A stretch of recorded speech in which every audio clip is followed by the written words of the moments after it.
Hello there, you're welcome to the news on NTA International. I'm Obiageli Ugoke. Thanks for joining us. And first, we bring you the headlines. Towards finding lasting solutions to security challenges, President Buhari engages northern monarchs. Federal government commences repatriation of Nigerian refugees in Cameroon.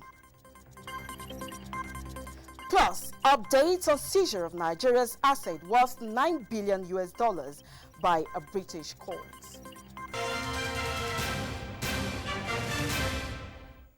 And now the news in details.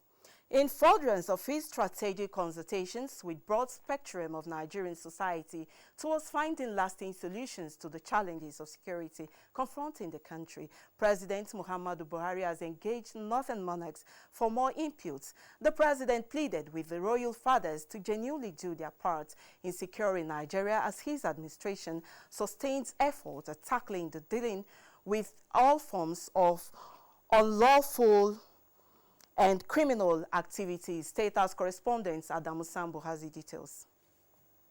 This consultation, therefore, is to engage you, our royal fathers, so that collectively we can arrive at solutions to any and all security problems in the country.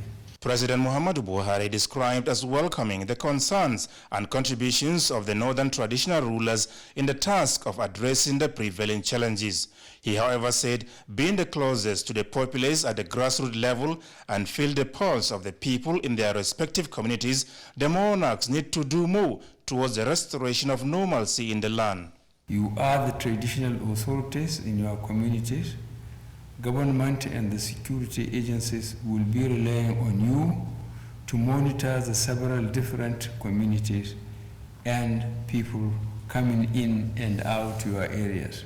I enjoin you to use your institutions to promote peace and tolerance, as well as encourage youth in your respective communities to identify with government policies and programs that will improve their living standards and development of their communities. The Ministry of Police Affairs, he explained, was created towards ensuring that the Nigeria Police Force is fully equipped with advanced technology and provided all the necessary requirements to perform more effectively and efficiently.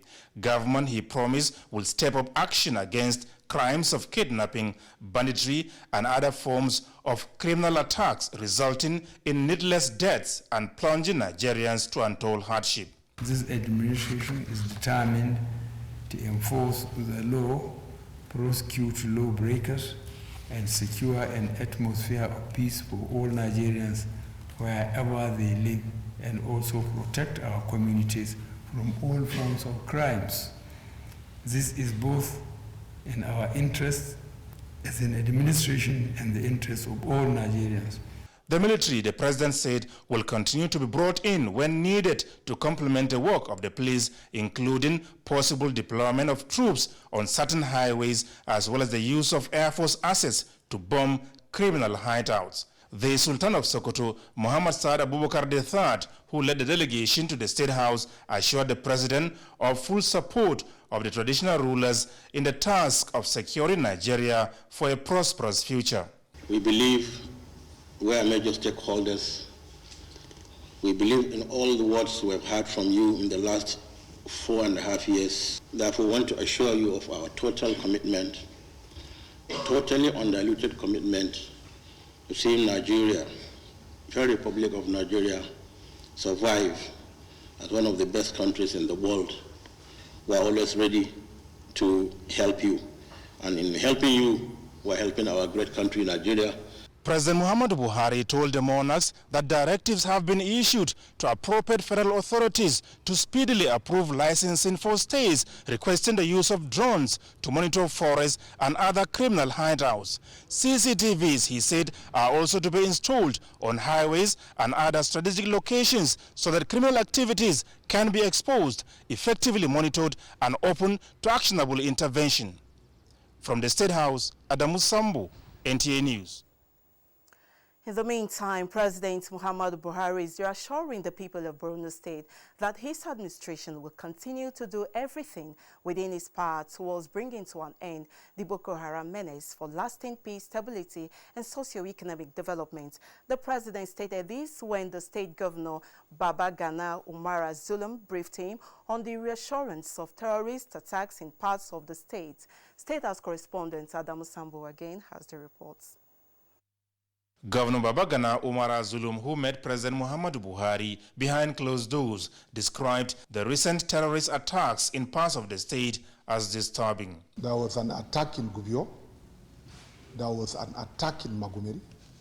Local government secretariats are burned down. Health centers were burned down. Vehicles were burned down. Communication gadgets were burned down. He said President Muhammadu Buhari is seriously concerned over the development, describing it as unfortunate and intolerable. The president has assured the government and people of Borno State that he will do everything possible to ensure that the properties and lives of the citizens of Borno State are being protected.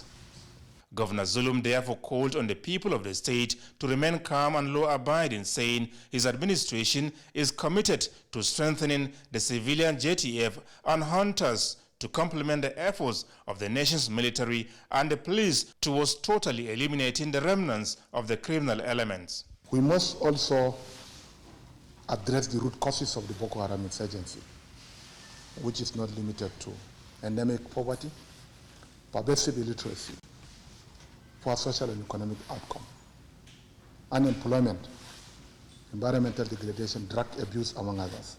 We have to ensure that there is military presence in almost all the locations. We are very much aware of their numerical strength, but nonetheless, their absence can create a very serious battle. And that has informed the recent attacks. The presence of Nigerian military in almost all the locations, especially in the local government headquarters, need not to be overemphasized. Dialogue is also very important. Those people that are forced into the system, who are willing to repent, should be given the opportunity to come back home. The Borno State governor, however, explained that unlike what obtained in the past, no community has been sacked or taken over by the insurgents. From the State House, Adamu Sambu, NTA News. Moving on to North Korea's cyber attack. Cyber attack is launched from one or more computers against another system, multiple systems or networks. It is usually geared at particular organizations, services, and individuals to obtain private, technical, and institutional information, as well as intellectual assets to the purpose of vandalism or monetary gain. The trend is assuming a worrisome dimension globally. Rachel Shaibu brings us some perspective. Cybersecurity experts and researchers have identified not less than 57 negative impacts on individuals, businesses, and nations of the world. They range from threats to life, depression, regulatory fines, and disruption of daily chores in the public and private sectors of economies of the world. North Korea is currently being probed by the United Nations for cyber attacks on 17 countries. Recent reports reveal that Nigeria was attacked once, South Korea 10 times, 3 attacks on India, Bangladesh 3, while Chile suffered 2 attacks, all by North Korea. Other countries attacked once by North Korea include Costa Rica, Gambia, Guatemala, Kuwait, Liberia, Malaysia, Malta, Poland, Slovenia, South Africa, Tunisia, and Vietnam. What are the implications of the attacks on the socio-political life of a country? Given the fact that Nigeria suffered some harm arising from the attack, what could be done? For the government itself to spend resources either under the military, like the Ministry of Defense, or our security agencies, or indeed under the Ministry of Science and Technology, or dedicated centers to really develop our capability in order to withstand, prevent, and mitigate cyber attacks directed within the spatial compass of Nigeria. Since it is a violation of one of the treaties of the United Nations, what sanctions lie in wait for North Korea? So I think diplomacy can come in to mitigate and also send clear signals to the country not to initiate such actions against a friendly country. So beefing up the diplomatic capacity of Nigeria to respond to such attacks is very important. Going by United Nations experts' reports, North Korea launched 35 cyber attacks on Nigeria and 16 other countries to illegally raise money for weapons of mass destruction programs. The Asian country, under the supreme leadership of Kim Jong-un, is currently illegally acquiring as much as $2 billion from its sophisticated cyber activities against financial institutions and cryptocurrency exchanges globally. The reported attacks is being investigated as attempted violations of the United Nations sanctions. Rachel Shaibu, NTA News. In the meantime, President Muhammadu Buhari will depart Abuja Sunday for Japan to participate in the 7th Tokyo International Conference on African Development, TICAD, from August 28th to 30th, 2019. A statement from the Special Advisor to the President on Media and Publicity, Femi Adesina, says President Buhari will participate for the second time, having attended TICAD 6th in Nairobi, Kenya in 2016, with the theme Africa and Tokuhama, sharing passion for the future. President Buhari will deliver Nigeria's statement during plenary session 3, in which he will appraise Nigeria-Japan relations and takeaways from TICAD 6th. The president will also attend other major and side events in Japan and hold bilateral meeting with Prime Minister Shinzo Abe. He will also meet chief executive officers of some Japanese companies with huge investments in Nigeria. Formed in 1993, TICAD is the largest international conference held in Japan that provides an open forum that generates innovative discussions among various stakeholders on African development. President Buhari will be accompanied by Governors Babagana Zulum, Abdurrahman Abdurazak, and Babajide Sanwo-Olu of Borno, Kwara, and Lagos states, ministers and other top government officials. The president is expected back in Nigeria on Saturday, August 31st. Away from that, American politician, diplomat, and civil rights activist Ambassador Andrew Young says Nigeria now has the chance to strike the final blow to end wild polio by ensuring that every child is vaccinated as soon as possible. This was when he led the delegation on courtesy visits to Vice President Yemi Osinbajo at the presidential villa, Abuja. The former congressman commends the efforts of the federal government and progress made so far towards the eradication of wild polio in the country. Ambassador Young, however, notes that the fight against polio is not for the government alone and must be joined by all stakeholders, including the civil societies. It's been going on for 70 years, and we're almost there. And that civil society has a strong role to play in education and health and in every aspect of life. The Vice President told us that they expect to move now to free education for every Nigerian up to 9th grade. That is a revolution. Civil societies are very important, especially in dissemination of information, relationship with people, and then I think we're doing the right thing. And moving on now, the Republic of Chad is preparing for the conduct of parliamentary election, and INEC in Nigeria has offered to assist. INEC chairman, Professor Mahmoud Yakubu, made the offer while receiving a delegation of INEC in Chad in Abuja.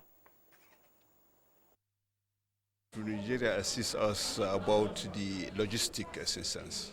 So, then my country, Chad, has many problems. They have requested for assistance in the area of voter registration. We'll assist them. They have also indicated their concern in the area of security.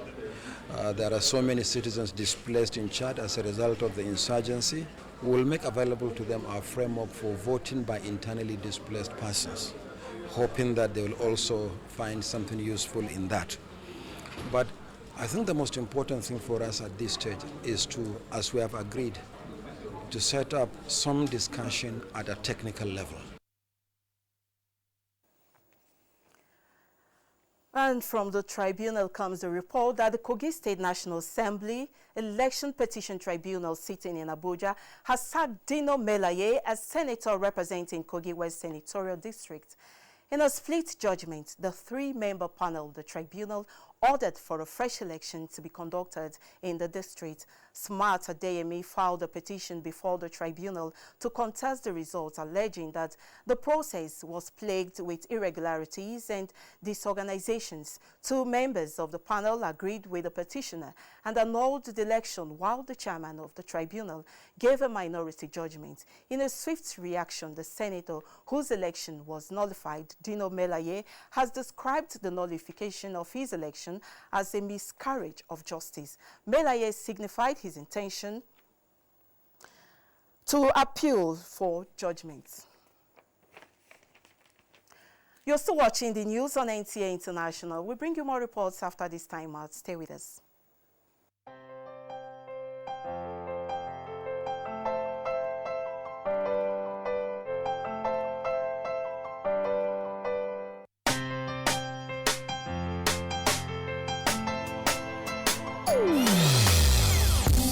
Hear the call of change, stand up, Nigeria.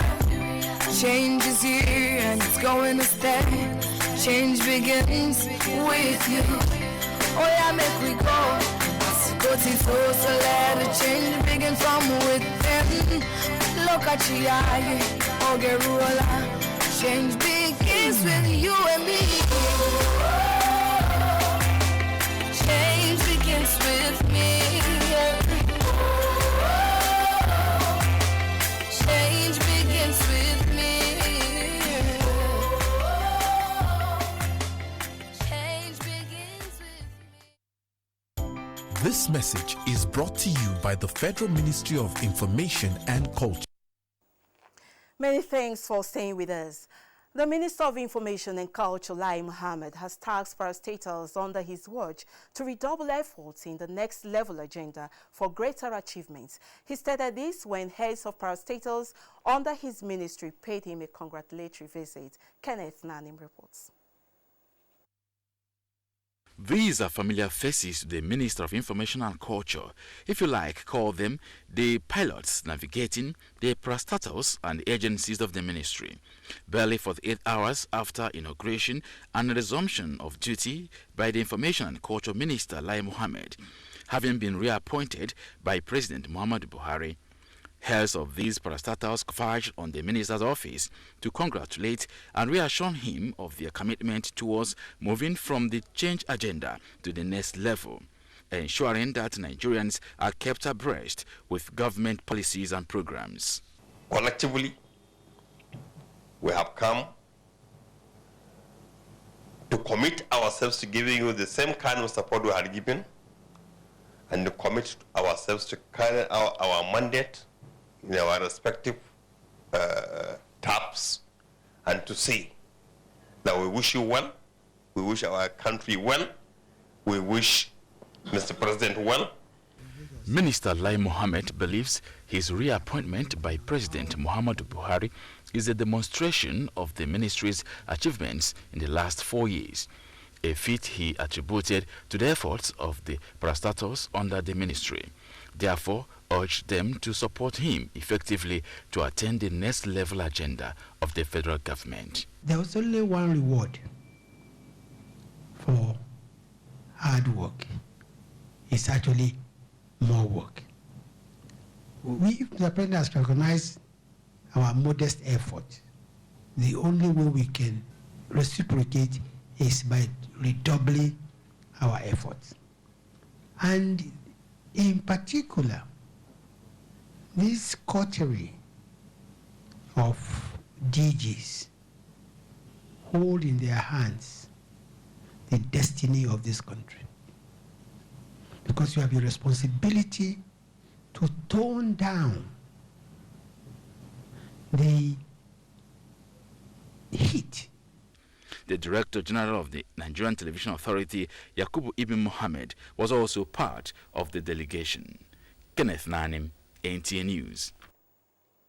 In another development, few days ago, a British court orders the seizure of Nigeria's assets to the tune of $9 billion. This is as a result of a failed contract between the Ministry of Petroleum Resources and Industrial Development Limited. Musa Babaliu takes a look at the implications of these judgments on the nation's economy. The British court judgment arose from the agreement between the federal government through the Ministry of Petroleum Resources and an Irish firm known as Process Industrial and Development Limited on gas supply processing in 2010. The project was a 20-year accelerated gas development in Nigeria's OMLS 67 and 123. Available records shows that the Irish firm never began the construction of the project facility, but alleges it incurred about $40 billion in its preliminary expenses. The $9 billion verdict against Nigeria amounts to 3.2 trillion naira. That time the thing has been on 4 days, just 4 days to the commencement of the President Muhammadu Buhari administration in 2015. The last government signed an agreement that they had an ADRO through alternative dispute resolution that about almost $1 billion has been agreed to be paid. And this is a deal that is centering around $40 million. This deal was never executed. Those that connected them with Nigeria never executed the deal, nor the people that they brought to Nigeria. And these people seek payment for breaking down of agreements, breach of trust, breach of agreement, and the judgment was given just last week. The Attorney General of the Federation, Abubakar Malemi, SAN, attributed the verdict on negligence on the part of the previous administration. We therefore cannot afford to fail on account of lawless acts of the corrupt and unpatriotic few who always drive pleasure in seeing us fail as a nation. The law must work. It must speak its firm language of justice at all times. When you look at it, you will see that there are areas, questionable areas, in that contract, and I'm happy that this government is looking into the questions of fraud, even in the award of the contract from the very beginning. So hopefully, if we can establish fraud in the ab initio, in the award of the contract, maybe perhaps we may move to vacate this judgment. While the government is taking steps to appeal the judgment, what is the implication of the negligence on the economy of a country that is just out of recession? It can affect a lot. It's a huge one. It can plug Nigeria bank into recession. That's why the government, we are looking at it from 3 angles. The government should look at it from 3 angles. Dialogue, prosecution of those involved within our system, and appealing the case. I don't think it's necessary for us to pay it. I think we can appeal the judgment. They should not pay. There's nothing that concerned with Nigeria with that money. They will not pay. They shouldn't pay at all. While the Central Bank of Nigeria is working hard to mitigate the impacts of this on the economy, experts said the government should pursue the appeal vigorously as promised to save the nation from the colossal economic loss. Due to the implication of these on the nation, the Nigerian government says all those involved in the agreement will be brought to book. In Abuja, Musa Baba Aliyu, NTA News. Many thanks, Musa Babaliu. In another development, the Nigerians in Diaspora Commission is deeply concerned about the court indictment of 80 Nigerians in various parts of the U.S. The Nigerians are allegedly being accused in separate cases of email fraud and money laundering. A statement signed by the chairman of Nigerians in Diaspora Commission, Abike Dabirewa, acknowledges the fact that accusation does not mean guilt and hopes all the accused will be given fair and speedy trial. She, however, advises those accused in Nigeria to voluntarily turn themselves in to American authorities in order to clear their names, without which the Nigerian government would extradite Ministry of Foreign Affairs. On that note, we bring to conclusion this package of the news. Many thanks for your time. I'm Obiageli Ugoke.